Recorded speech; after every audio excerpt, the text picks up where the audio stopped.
নবনির্বাচিত মার্কিন president Donald ট্রাম্পের সঙ্গে বৈঠকে বসছেন কানাডিয়ান প্রধানমন্ত্রী জাস্টিন ট্রুডো। মার্কিন স্থানীয় সময় শুক্রবার রাতে ফ্লোরিডায় ট্রাম্পের সঙ্গে তার এই বৈঠকের কথা রয়েছে। বার্তা সংস্থা রয়টার্সের প্রতিবেদনে এ তথ্য জানানো হয়।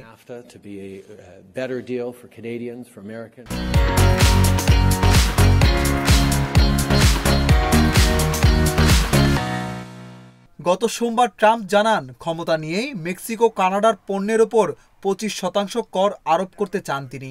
ওই দিন ট্রাম্প নিজস্ব সামাজিক যোগাযোগ মাধ্যম ট্রুথ সোশ্যালে একটি পোস্টে লেখেন, 20 জানুয়ারি প্রথম নির্বাহী আদেশে আমি মেক্সিকো এবং কানাডা থেকে মার্কিন যুক্তরাষ্ট্রে আসা সমস্ত পণ্যের ওপর 25% শুল্ক আরোপ করার জন্য প্রয়োজনীয় সমস্ত নথিতে স্বাক্ষর করব।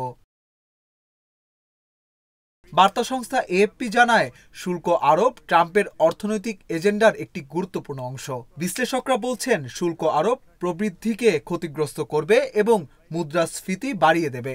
এর প্রভাব পড়বে ভোক্তাদের উপর। তবে ট্রাম্প সংশ্লিষ্টরা বলছেন, শুল্ক আরোপ মার্কিন যুক্তরাষ্ট্রের জন্য একটি দর কষাকষির রাস্তা তৈরি করে, যা তার বাণিজ্য অংশীদারদের আরও অনুকূল হতে বাধ্য করে। বার্তা সংস্থা এএফপি বলছে, কানাডা থেকে রপ্তানি হওয়া পণ্যের 3/4 যুক্তরাষ্ট্রে যায়। এ সংশ্লিষ্ট কাজে যুক্ত রয়েছে কানাডার 20 লাখ মানুষ।